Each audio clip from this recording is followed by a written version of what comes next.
आधुनिक भारत में हम ये समझते हैं कि भारत एक स्पिरिचुअल सिविलाइजेशन है। भारत प्राचीन काल से ही योगा को फिजियोथेरेपी एक्सरसाइज के माध्यम से ही आगे ले गया। भारत ये नहीं बोला कि हमारे साथ तुम योगा ध्यान मेडिटेशन करो, नहीं, जरूरी नहीं है। तुम तुम्हारे शरीर स्वस्थ रखना चाहते हो, योगा करो। और आज की भारत में जिस ढंग से कन्वर्शन हो रही है, जिस ढंग से मास माइग्रेशन हो रही है, पलायन हो रहा है, उस पलायन को रोकने के लिए एक सबसे भारी चीज कुंभ है। और भारत यहाँ हर वक्त नॉन एग्रेशन पॉलिसी को ही दिखाए। हम भारत कभी एग्रेशन को दिखाए नहीं। अगर तुम सरेंडर करना चाहो तो हम तुम्हें जगह देंगे, पर अगर तुम उंगली उठाओगे तो मैं तुम्हारी हाथी काट दूंगा।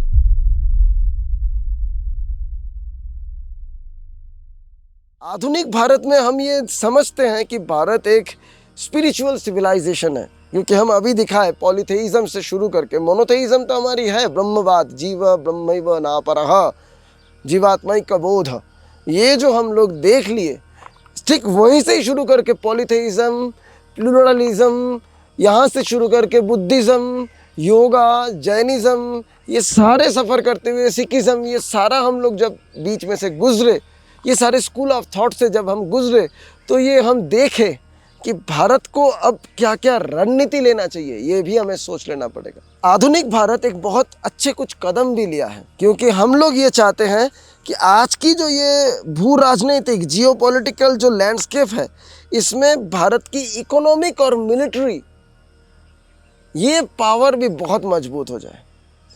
हम लोग अगर सिर्फ आध्यात्मिक रूप से पोटेंशियल दिखाएंगे तो काम नहीं होगा। यहाँ गांधी जी की एक अवदान है, बहुत बड़ी अवदान है, बहुत ही अनमोल अवदान। उस समय जो गांधी जी हम लोगों को लीड किए थे, हम लोगों को जो नेतृत्व दिए थे, इसी कारण के लिए ही गांधी जी हमारे राष्ट्रपिता है, और इस कारण के लिए ही वो एक श्रेष्ठ व्यक्ति है। हम उनको कभी अस्वीकार कर नहीं सकते। गांधी जी उस समय सर्वोदय की मतवाद ले आए। गांधी जी उस समय सर्वोदय की मतवाद ले आके तीन चीज को सामने ले आए। पहला जो चीज सामने ले आए वो है ये जातिवाद, इसको दूर करने के लिए हरिजन ये शब्द को आगे ले आए।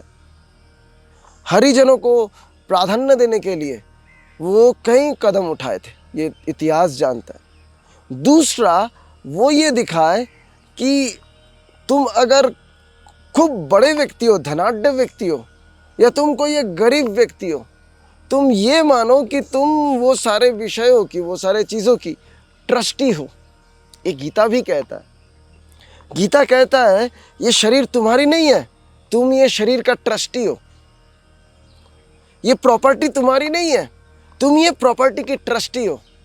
ये बहू, बच्चे, परिवार, माता पिता, भाई बहन, ये तुम्हारी नहीं है, तुम इसकी ट्रस्टी हो। श्लोक आता है गीता में, अशोचानन्वशोचस्तम प्रज्ञावादांश्च भाससे गतासून गतासूंश्च नानुशोचन्ति पंडिता न त्वेवाहं जातु नासं न त्वे मे जनाधिपाः न चैव न भविष्यामः सर्वे वयमतः परम।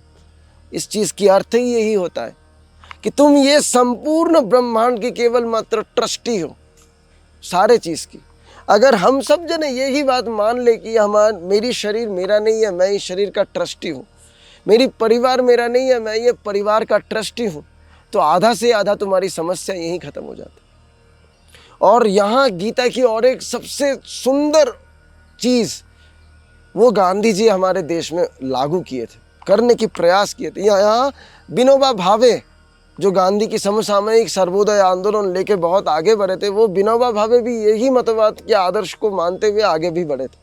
वो है डिसेंट्रलाइजेशन, जो हम लोग 1991 में नरसिम्हा राव माननीय प्रधानमंत्री तत्कालीन, उनके समसामयिक एलपीजी रिफॉर्म के तहत लागू कर पाए थे 1991 में, गांधी जी की मृत्यु की इतने साल बाद। कारण ये डिसेंट्रलाइजेशन कोई आम बात नहीं है, इसमें बहुत जटिलता आता है, आम लोग ये बात को समझ नहीं सकते। कारण ये है कि कोई भी अवस्था जो है, कोई भी अवस्था, मेरी जीवन की जो आज ये अवस्था है, ये धर्मनिरपेक्ष नहीं है।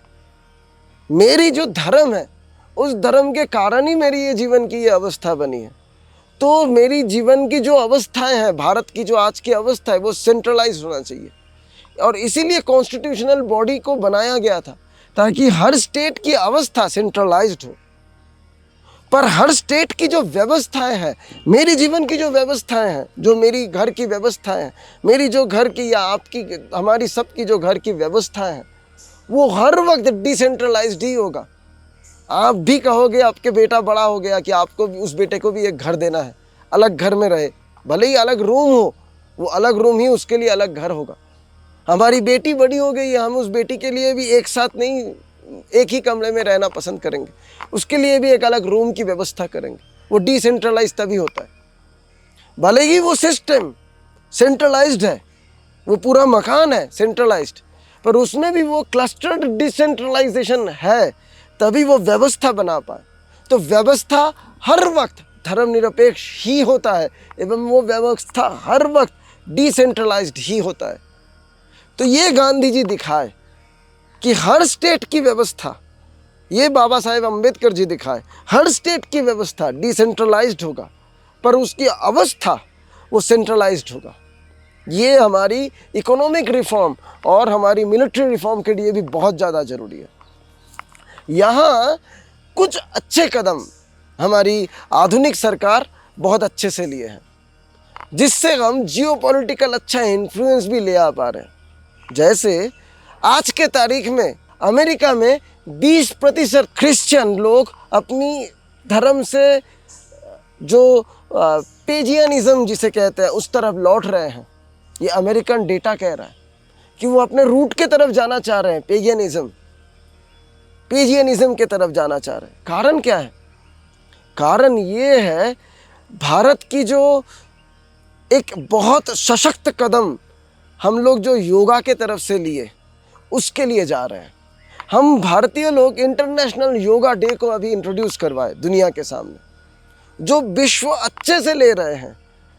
और कोई भी देश योगा लेके कोई चर्चा कदापि नहीं किया है, कदापि नहीं है। भारत प्राचीन काल से ही योगा को फिजियोथेरेपी एक्सरसाइज के माध्यम से ही आगे ले गया। भारत ये नहीं बोला कि हमारे साथ तुम योगा, ध्यान, मेडिटेशन करो, नहीं, जरूरी नहीं है। तुम तुम्हारे शरीर स्वस्थ रखना चाहते हो, योगा करो, एक्सरसाइज करो। जिम जाने की आवश्यकता नहीं है तुम्हारे शरीर को स्वस्थ रखने के लिए, वो मसल बिल्डअप के लिए चाहिए। भारत की ये जो योगा के प्रति जागरूकता विश्व में फैलाई गई, भले ही वो वैष्णवों के इस्कॉन के द्वारा हो, भले ही वो हमारी परम पूजनीय रामदेव जी के द्वारा हो, ये दोनों तीनों सारे जने, भले ही वो हमारी माननीय निश्चलानंद सरस्वती जी महाराज जी के द्वारा हो, ये योगा के प्रति जो जागरूकता ये लोग फैलाए, इस जागरूकता के लिए भी वो प्रथम विश्व में रहने वाले अमेरिका जैसे देश में भी आज पेजियनिज्म की तरफ लोग आगे बढ़ रहे हैं, अपने रूट के तरफ जाना चाह रहे हैं। ये एक पहली सबसे बड़ी कदम। अगर दूसरी कदम हम चर्चा करें यहाँ, तो भारत की आने वाले समय में सबसे ज़्यादा जो जरूरी वो है कि हमारी बौद्धिस्ट सर्किट को तैयार करना पड़ेगा। बुद्धिस्ट सर्किट अगर हम लोग तैयार कर पाए, जिसमें बुद्धिस्ट टूरिज्म सर्किट तैयार हो जाए, तो भी एक बहुत बड़ी हम लोग हमारी विद्रोही के तरफ या विरोधियों के तरफ एक बहुत बड़ी जवाब दे पाएंगे। बहुत अच्छी जवाब हम दे पाएंगे अगर हम लोग बुद्धिस्ट सर्किट तैयार कर पाए उन लोगों को। हम लोग भारत में कुंभ मेला किए हैं और भारत सरकार अभी ये चाह रहा है कि ये कुंभ मेला वो ये 4 जगह में ना रहते हुए भी और भी कई जगहों में छोटे छोटे स्तर पे होती रहे, ताकि लोगों के अंदर ये जागरूकता आए। नहीं तो एक समय कुंभ होता था 12-12 साल पहले, अभी अर्ध कुंभ की कॉन्सेप्ट क्यों ले आए? कारण ही ये थी कि उस समय के जो राजाएं थे, उस समय की जो महाराजाएं थे, वो लोग समझ गए थे विदेशी आक्रांता आना शुरू किए हैं, हमें इकट्ठा होना पड़ेगा, इसीलिए ही अर्ध कुंभ की चर्चा को ले आए। और आज की भारत में जिस ढंग से कॉन्वर्शंस हो रही है, जिस ढंग से मास माइग्रेशंस हो रही है, जिस ढंग से एक्सोडस हो रही है, एग्जाइल्स हो रहा है, पलायन हो रहा है, उस पलायन को रोकने के लिए एक सबसे भारी चीज़ कुंभ है। हम लोग अगर अपनी दूर दराज इलाकों में भी एक छोटी छोटी स्तर में भी साधु संतों को इकट्ठा करके कुंभ को कर पाए, तो ये जनजागृति वही साधु संतों के माध्यम से ही पहुंच जाएगी। वही साधु संत लोग ही ये समाज को फिर से खड़ा कर देगा। क्योंकि साधु या फकीरी जिसे हम कहते हैं, फकीरी कोई मजबूरी नहीं, फकीरी एक मकसद है। साधु अपने मकसद के लिए जीता है, मजबूरी के लिए कोई साधु नहीं बनता। नौकरी चाकरी ये तो बच्चा कोई भी साधु कर लेगा अगर साधु अपने पैंट शर्ट पे उतरा। वो कोई बड़ी बात नहीं है साधु संतों के लिए। जो साधु संत भारत में इतने बड़े बड़े भंडारा उतार सकते हैं, एक एक दिन में लाखों लोगों को भोजन करवा सकते हैं, उनके लिए कौन सी बड़ी बात है एक नौकरी कर पाना। पर परमात्मा उस जीवात्मा को, साधु महात्मा को इस साधुत्व के लिए चुना है। ये उस देश की एक गर्व की बात है। भले ही उस साधुओं को कोई विशेष रिकॉग्निशन हमारी सरकार नहीं दिया है, परंतु अगर वही साधुओं को थोड़ी बहुत अपनी प्रोपाउंडनेस को आगे बढ़ाने जगह दिया जाए, उसकी अगर प्रतिस्थापित्व को आगे बढ़ाने की जगह दिया जाए, तो वही साधु महात्मा हमारे ही देश में ये जन जागृति पैदा कर देगा। आप देखो जिन जिन जगहों में साधु नहीं है, जो स्टेट में, वो स्टेट में आज क्या हाल है, कोई भी ऐसे देख लो। वो स्टेट में सरकार अपने निजी हिसाब से लूटा है।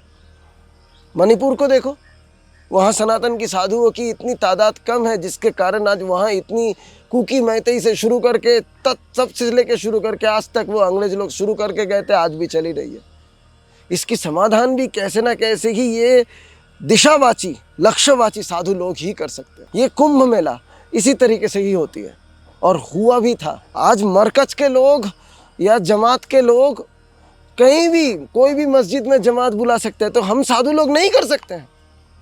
हम साधुओं के अंदर वो सदिच्छा आनी चाहिए, हम साधुओं के अंदर वो एकत्रित बोध आनी चाहिए, जिससे हम लोग ये कुंभ के लिए इतनी मास लोगों को इकट्ठा कर पाए, तभी ये हो पाएगी।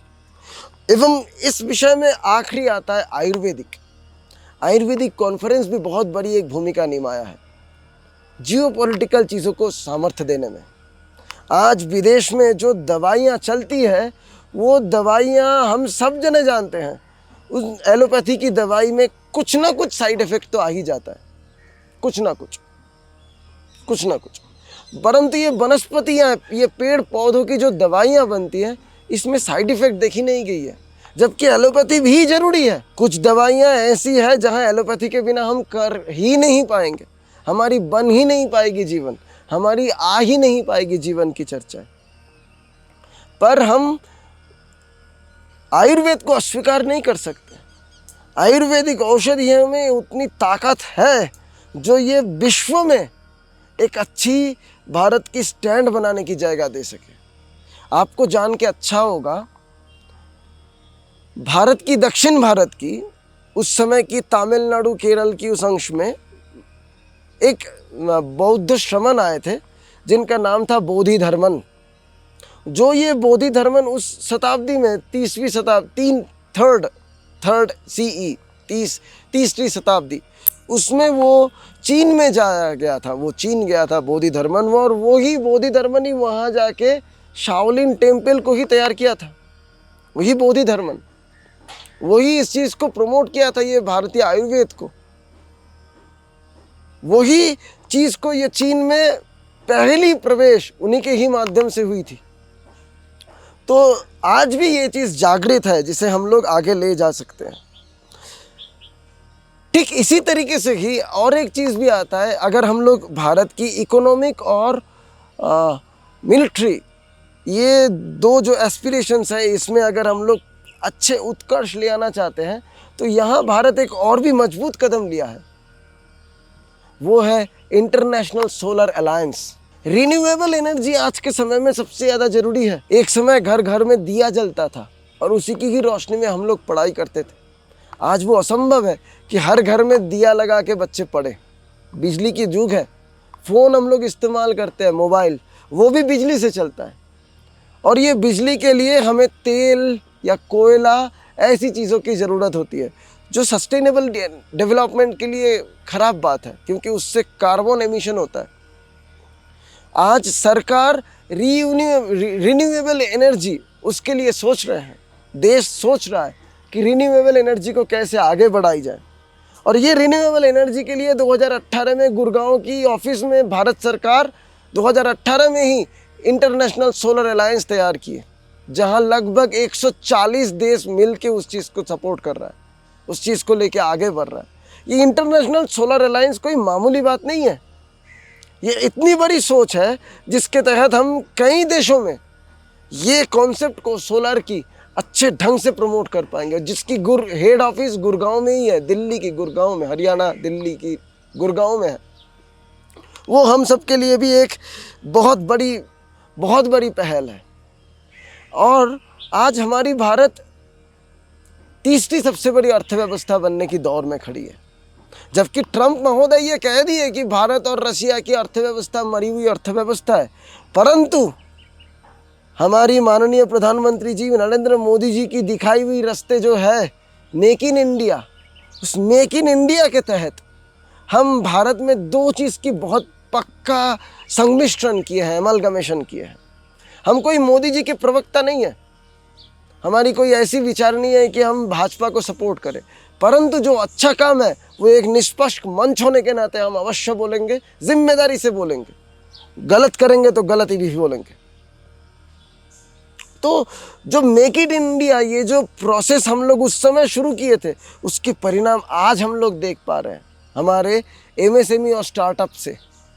नहीं तो जिस ढंग से आज ये तेल लेके कि रशिया से भारत तेल नहीं खरीदेगा, ये चीज़ के लिए दबाव देने के लिए, जैसे यूक्रेन की युद्ध को मोहरा बना के भारत के ऊपर दबाव डाली जा रही है, आसिफ मुनीर जैसे एक पाकिस्तान की फील्ड मार्शल, जिसको यूं ही नाम के वास्ते बना के दो बार अमेरिका ले जाके सम्मान दिया जा रहा है, ऐसे जनों को ऐसे अवस्था में अगर हमारे देश में ये मेक इन इंडिया नहीं होता तो हम लोग कहाँ चले जाते, अंदाज़ा कर सकते हो। हमारी बैकबोन ही टूट जाती। जबकि ये मेक इन इंडिया में हम दो चीज़ की अच्छी संमिश्रण किए हैं, अमलगमेशन किए हैं। वो एक है धर्म और सेवा। सेवा क्या है? सटीक सवाल ही सटीक सेवा है। हम सटीक सवाल करना सीखें। ये अवस्था में ये भारत सही सवाल करना जानता है, जबकि हमारी जो तथाकथित सेक्युलर लोग हैं, तथाकथित जो लिबरल्स लोग हैं, वो लोग अभी भी कई ऐसे उटपटांग सवाल कर रहे हैं जिनकी कोई ना सर है ना पैर, कई सवालें कर रहे हैं। परंतु हम लोग सेवा के माध्यम से धर्म को जोड़ के मेक इन इंडिया को ले आए ये देश में, जिसके तहत हमारी ये युवा पीढ़ी सही ढंग से आगे बढ़ पा रहा है। हमारी यहाँ एक और भी विशेष काम हुआ, ये मेक इन इंडिया के माध्यम से ही हो पाया, वो है वोकल फॉर लोकल। हम लोग लोकल मार्केट को प्रमोट करने के लिए आगे आ पाए, जो हमारी भारत की ही ड्रोन सिस्टम को सबसे आगे ले जाने में सामर्थ्य दिखाई। हमारी मिलिट्री एक्सपेंशंस में लगभग हमारी जो एक्सपोर्ट है मिलिट्री की 700% बढ़ गई है, और हमारी ही देश की इंपोर्ट, मिलिट्री इंपोर्ट 40% कम हो गया है।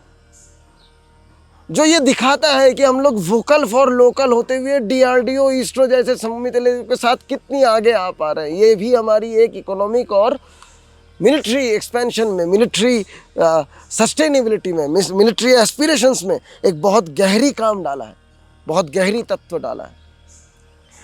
इसी विषय में भारत की एक और भी विशेष कदम है, जो भारत को ये तीसरी बड़ी अर्थव्यवस्था बनने में हमारी एक सटीक बूस्ट देता है। वो है कॉन्शियस कैपिटलिज्म, जिसे हम कह सकते हैं सचेतन या जागरूक पूंजीवाद। देखो, पूंजी आवश्यक है। आज हमारी विरोधी लोग या भारत की ही कोई तथाकथित शुभचिंतक ये बार बार कहता है अदानी की नाम। हम लोग सुने हैं खटाखट, टकाटक, ये सब भारत में बहुत चला है, तुम लोग भी जानते हो। ये भारतीय अर्थव्यवस्था को भी व्यंग्यात्मक अवस्था में ले आने के लिए कर रहे हैं। हमारे ऊपर आर्थिक हमले भी हुए हैं भारत के ऊपर। आज भारत के ऊपर जो सैंक्शंस झेली जा रही है, अगर हम लोग कॉन्शियस कैपिटलिज्म को आगे नहीं बढ़ाएंगे, हम खुद अपने ही देश में कंगाली बन जाएंगे, हम अपने ही देश में भिखारी बन जाएंगे। और एक बार अगर भारत टूट जाए, जॉर्ज सोरोस जो नाम की जो व्यक्तियां थे, ये लोग भारत को लेके अब तक कहाँ खालिस्तान बनवा के छोड़ देता, पंजाब लेके थोड़ी छोड़ता। वो हमारी कॉन्शियस कैपिटलिज्म के तहत ही हम लोग आगे बढ़ रहे हैं। अंबानी जी की नाम लेके ये लोग, आसिफ मुनीर जैसे लोग बंद कमरे में कई बातें कह दिए, अमेरिका में बैठ के आज ही के तारीख में 12 तारीख के आज ही के तारीख में खबर निकल रही है, आसिफ मुनीर बंद कमरे में अंबानी जी के नाम से कई बातें कह रहे हैं, जबकि वही व्यक्ति लोग हमारे देश में कॉन्शियस कैपिटलिज्म को ले आ रहे हैं। यही लोग हमारे देश में ब्लैक रॉक जैसे संस्थाओं को जियो के साथ एमालगमेट करके हमारी जनता के लिए ये म्यूचुअल फंड में डाल रहे हैं। सेबी है, वो अपनी काम देख रहा है, वो अपनी स्तर है, पर ये लोग ले तो आ रहे हैं। यही कॉन्शियस कैपिटलिज्म है जो हमारी भारत की इंडिजीनियस वोकल फॉर लोकल और मेक इन इंडिया को ही आगे बढ़ाया है। ये हमारी भारत की एक विशेष चीज़ यहाँ बनी है। इसी सूत्र में ही हमारी भारत इन चीज़ों के तहत ही हमारी देश अपनी सोवरेनिटी को मेंटेन कर पाया है।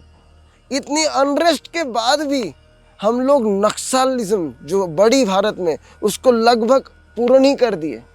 जो नक्सलाइट्स बंगाल से शुरू हुई थी नक्सलवादी आंदोलन से, वही नक्सलिज्म जो रेड कॉरिडोर तैयार करने के लिए नेपाल से शुरू करके केरल तक फैल गया था, उसको आज हम लोग मिट्टी में तक मिला दिया है। वो अपनी संकल्प शक्ति से मिला है जो हमारी स्टेबिलिटी को बनाया। और भारत यहाँ हर वक्त नॉन एग्रेशन पॉलिसी को ही दिखाए। हम भारत कभी एग्रेशंस को दिखाए नहीं। अगर तुम सरेंडर करना चाहो तो हम तुम्हें जगह देंगे, पर अगर तुम उंगली उठाओगे तो मैं तुम्हारी हाथी काट दूंगा। ये भारत आज सिखा है। माननीय जो हमारी एनएसए है अजित डोभाल साहब, वो भी ये बात कहे हैं।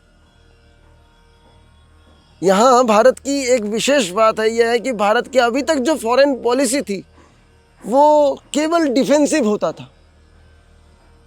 आज भारत की जो फॉरेन पॉलिसी है वो ऑफेंसिव कम टू डिफेंसिव हो चुका है। घर में घुस के मारने की भारत तर्क सीख चुका है। ये जियोपॉलिटिकल प्रेशर में ऊपर उठ के भारत आज बोलना सीख गए हैं। ये भारत की प्राप्ति है और यही भारत को आत्मनिर्भर भारत बनाता है। हम आज भारत में आत्मनिर्भरता को ले आने के लिए सच में आगे बढ़ चुके हैं। जो हमारी वो कृष्ण की दिखाई हुई आत्मना मोक्षार्थम जगत धीताय च रास्ते की तरफ आगे बढ़ता है।